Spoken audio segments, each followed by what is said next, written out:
Magandang hapon, Luzon, Visayas, Mindanao, saan mang sulok ng mundo, kung saan tayo. Nandito naman si Kuya Liban nyo, nag-live naman sa ating YouTube. So, maraming salamat sa inyong pagtanggilid. Mag-subscribe na kayo sa YouTube channel Daniel Liba para updated kayo sa ating ina-upload araw-araw, mga kababayan. So, shout out sa ating mga ladies vloggers, shout out kay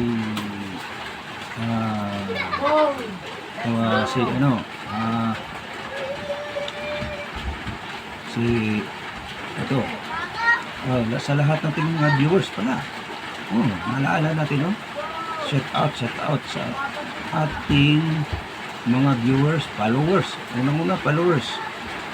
Kung wala kayo dito, wala rin kayo dito, no? Hindi kayo makapag salita sa mga gandang mga usapin, mga kababayan. So, nandito na tayo, no?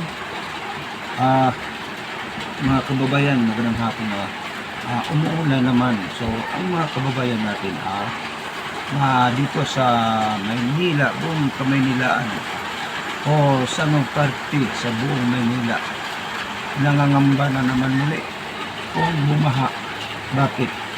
Dahil sabi, may bagyo na naman papasok, kaya nangangamba ang mga nandito nanirahan sa Kamaynilaan. Bakit nangangamba? Dahil baka magpakawala naman ang tubig at latdam, mga kababayan, dahil walang flood control. Ano ba ang nilang igaway flood control? Ang pera nilang nakaw, walang pinta.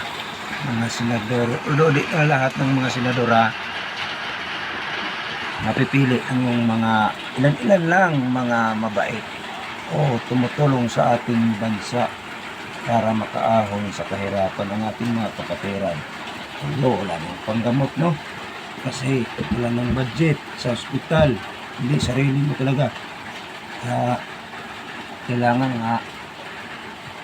pag wala kang pera, tabon diretso ka, no? So, nandito tayo.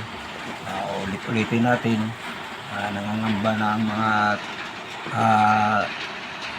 mga taong bayan na nanirahan dito sa Kamaynilaan, kung saan man sulok ng Maynila ay talagang takot na sila.